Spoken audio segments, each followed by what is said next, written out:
Yes, the pen is a bic, and the word is cherubic. Now, David, you took us on a stock market ride last night, and we had a couple of animals, the bull and the bear. An even bigger beast tonight. Not forgetting the rabbit and the squirrel too, Richard.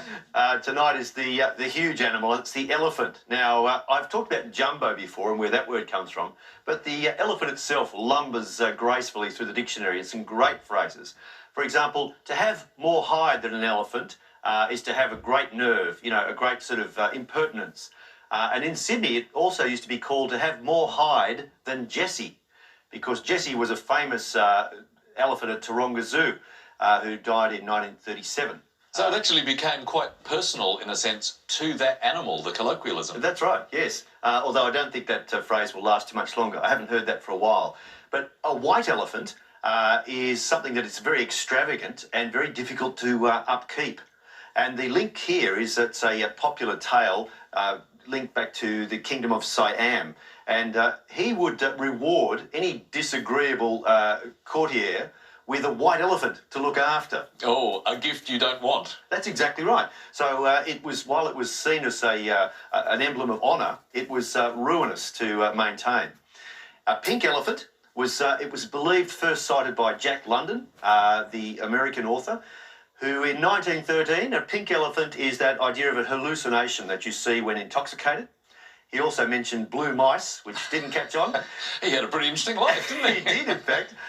The Spanish people say blue devils, which I think is also quite interesting. An elephant gun is a huge surfboard. An elephant ear is a form of begonia.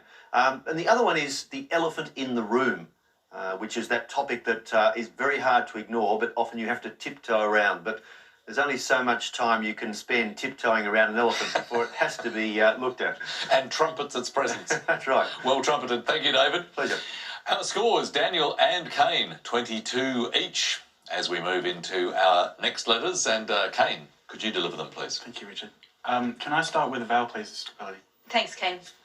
A. And a consonant, please. S. And another consonant, please. R. And a vowel, please. E. Another vowel, please. I. Consonant, please. T. Another consonant. M. One more consonant, please. N. And a vowel, please, to finish. And last letter O. Time to think.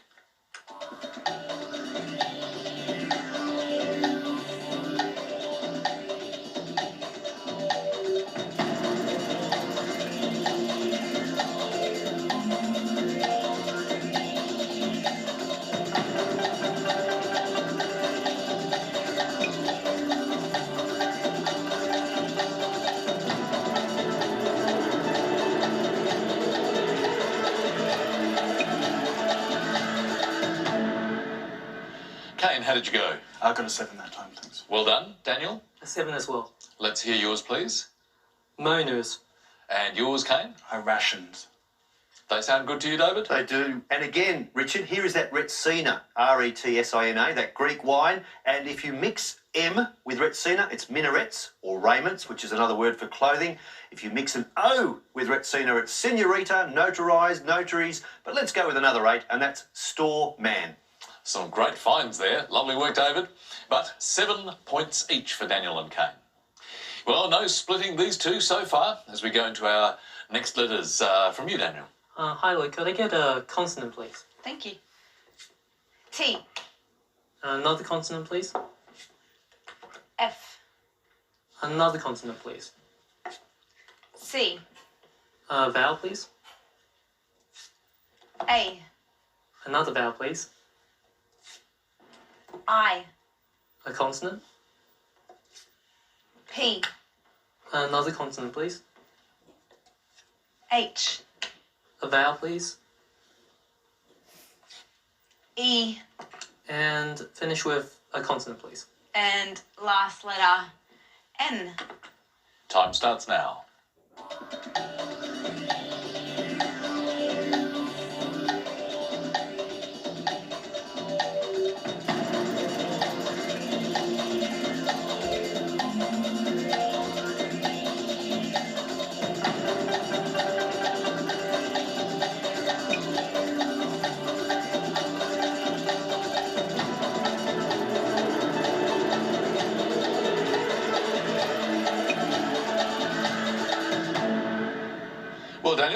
many for you that time? Just a 5.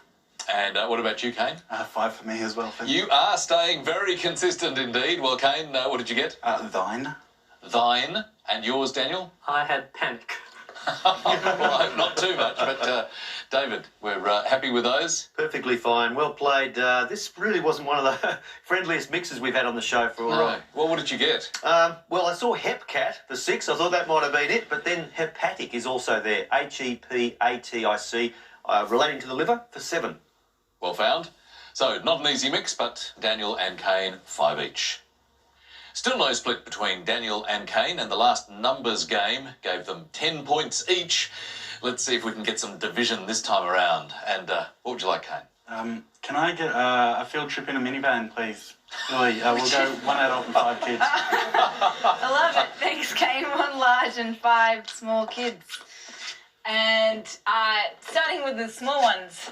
3, 10, 3, 9, 4, and the large is 50. The target to reach is 384. The kids are shouting, are we there yet?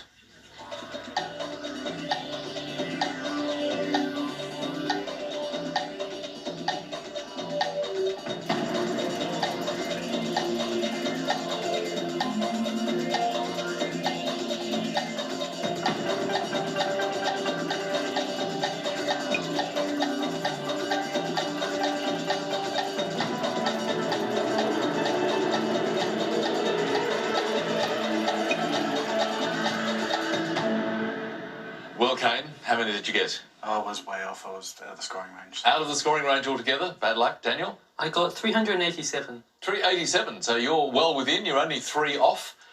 Give us your method, please. Okay. 3 times 10 is 30. 3 by 10 is 30. Put that aside and have 9 plus 4 is 13. 9 plus 4 is 13. 13 times 30 is 390. 390. And minus the 3. Minus the 3 is 387. So, very nice bit of work. Not too far away. Only 3 off the target. How did you go with this one, Lily? I managed to get there, but even though Daniel didn't actually get the target number, I really liked his solution because it was a little bit unconventional, I guess. A great approach. Okay, so what I did was 50 minus 9 minus 3 is 38. By 10 is 380. And then at the 4 is 384. Well, it's a very nice, logical, rational, step-by-step solution. So, very well done, Lily. But well done to Daniel as well. 7 points. So, that split has occurred. Kane is now on 34. Daniel has moved ahead just a little on 41 as we head for our next break. Another word mix for you. This time, it's forward upon. And the clue, discovered deep meaning. Back after this.